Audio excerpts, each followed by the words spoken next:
Tem situações que eu vejo muito mais claramente como uma situação de vítima e injustiça, como, por exemplo, a situação que a gente viu do homem que foi assassinado pelos policiais rodoviários federais de uma forma tão tristemente em Sergipe. Nesse caso, por exemplo, eu não tenho outra palavra para essa situação, senão de injustiça e de que ele foi uma vítima. Não tenho o que dizer. Eu assisti os vídeos, me arrependo profundamente, e eu vi a forma com que ele foi jogado no chão, amarraram os pés dele como se ele fosse um leitão, assim. Ele foi amarrado como um leitãozinho. E aquilo eu fico pensando... O que foi aquilo, sabe? O que situação foi essa? E depois eu também assisti uma reportagem que entrevistam a mãe dele, uma senhorinha, assim, e ela só ficava se perguntando por que mataram meu filho. E ver uma situação dessa, isso sim é o que mais me deixa com sensação de...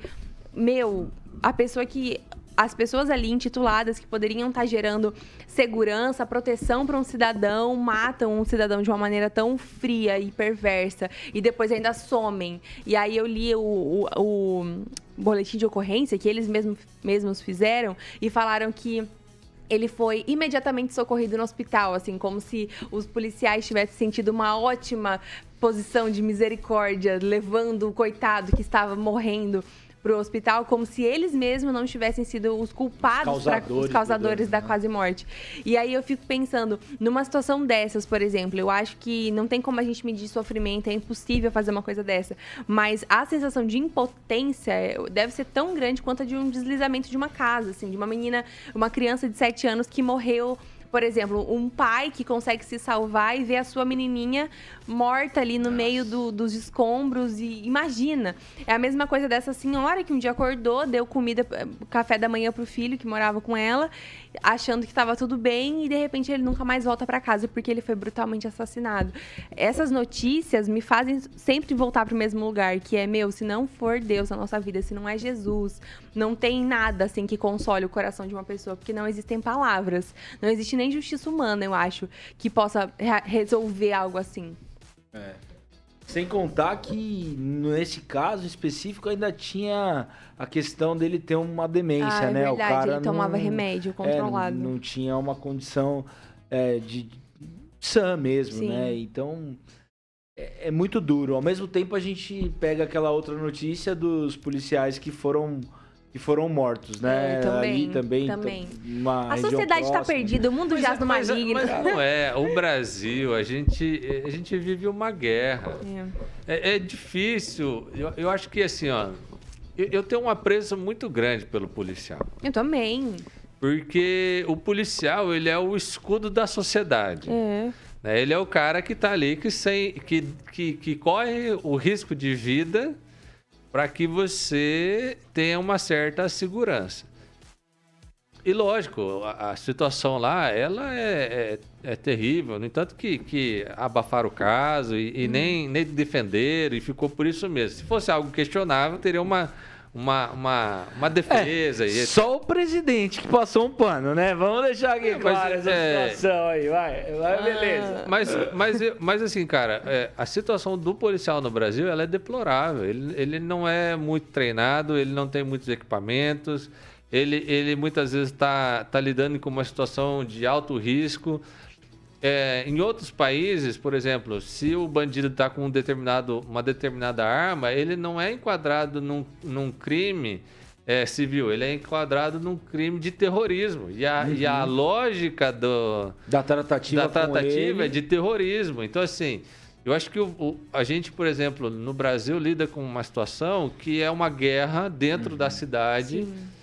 E que o policial, ele tá enrolado. Eu acho que uma das piores profissões para se ter hoje é ser policial ou ser agente penitenciário, porque você não tem amparo nenhum, existe uma cobrança muito alta, existe uma vigilância e você pode ser punido no exercício mais certo da tua profissão, você pode ser punido e preso por conta disso. Então, assim, eu olho para essas situações de uma forma lamentável, mas de certa forma eu me compadeço desses policiais também.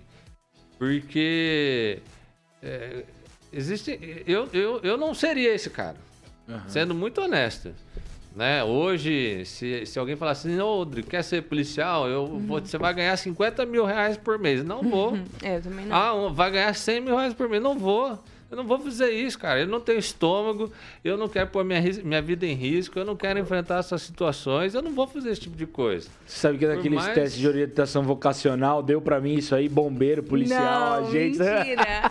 Aí ele escolheu pastor. Ai, meu Deus, cara, tudo errado. É muito difícil. E outra, a gente vê às vezes, né, o policial ali com uma pistolinha, o cara com uma metralhadora. Nossa, é verdade. E outra, por exemplo, a lei do Brasil, você vai abordar o sujeito, existe uma série de protocolos. Eu já vi vídeos dos Estados Unidos que o cara arrebenta assim, não é que mata, né? Mas vai lá, quebra a porta, quebra o vidro e tá tudo certo. A população tá apoiando, tá tudo feliz. Aqui no Brasil, não tô falando desse caso, mas tô falando assim, de alguns casos que o policial vai ali, fala alguma coisa, a televisão arrebenta com o policial. Fala assim, esse policial é grosso, é estúpido, abusa da autoridade. Então, assim, eu fico, assim, compadecido com a corporação, porque, de certa forma, essa reportagem, ela repercute no Brasil como se o policial fosse ruim. Não é sobre os indivíduos, mas sobre o grupo. E eu acho que não, sabe? Eu tenho um apreço muito grande pela polícia, eu acho que graças a Deus que tem a polícia, graças a Deus que a gente é protegido, que a gente tem um país aí que tem homens guerreiros e mulheres guerreiras para enfrentar uma realidade que eu não enfrentaria. Isso é verdade. E que, infelizmente, em todas as profissões, nós vamos ter aqueles profissionais que não deveriam estar ali, que não passariam no psicotécnico, se fosse... né? E que estão fazendo a coisa errada, né? Estão no lugar errado, fazendo a coisa errada pelo motivo errado. E aí, lógico que ali numa situação onde você tem poder, né? Você tem arma. Mas quantas mortes não foram por uma canetada e que a gente não saiu na mídia? Olha, essas mortes foram pelo peso de uma caneta e foram. Eu, nesses casos, eu já não tenho tanta graça, não. Não tenho tanta... Não enxergo eu enxergo a corporação como vítima, muitas vezes. A corporação, sim. Mas esses indivíduos esses eu também não tenho. Eu tenho muita dificuldade. Porque pra mim, ainda mais tratando da PRF, eu acho que é um nível ainda de exigência para se chegar nesse lugar maior de capacidade intelectual, as provas são muito difíceis. Então, assim, eu tenho plena convicção que os profissionais que passam num concurso público e chegam nesses postos são pessoas qualificadas que tiveram condições de atuar de uma maneira diferente e não atuaram. Né? Inclusive, conversando com policiais federais, amigos, os caras falam, cara, ali não tem jeito. O que a gente quer é que esse tipo de profissional seja expulso da corporação. Sim, com certeza absoluta. Porque eles depõem contra o que é verdadeiro. O que é real, isso pega né? muito mal, porque Pega você vê as pessoas, a gente já tem aqui no Brasil uma coisa de odiar policial que é péssima, que eu sou totalmente contra. E aí casos como esse favorecem muito esse discurso de que policial no Brasil não presta. E isso é mentira. A gente tem muitos exemplos muito bons. E tem muito policial que morre, velho. Sim. Mas, ó, se você olhar no geral, como que a mídia trata... Esses dias eu vi uma reportagem, assim, que houve uma tragédia, mas era um bandido de fato e tinha ficha criminal e tal. E aí se reportava ao policial como assassino e se reportava ao criminoso com mandato, com tudo, como vítima. Então, assim, eu vejo isso na mídia recorrentemente, essa imagem sendo tratada negativamente de forma proposital. E vendo assim, por que faz isso? Por que não exalta o policial? Né? O candidato, né?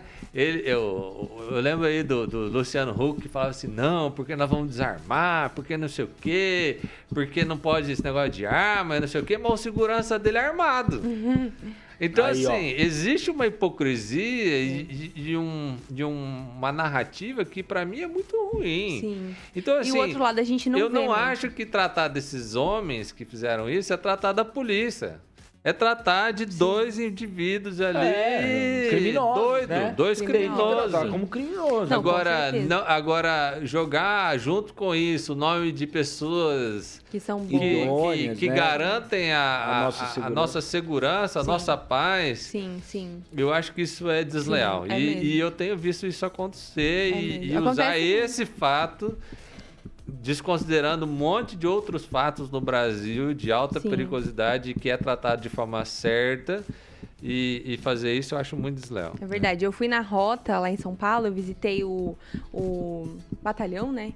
Fui lá. E lá tem um memorial muito grande de todos os policiais que morreram em combate, que foram majoritariamente assassinados por bandidos. E é muito grande esse memorial. É uma parede altona, assim, e tem muitas placas de nomes. Então, esse lado também a gente não vê muito.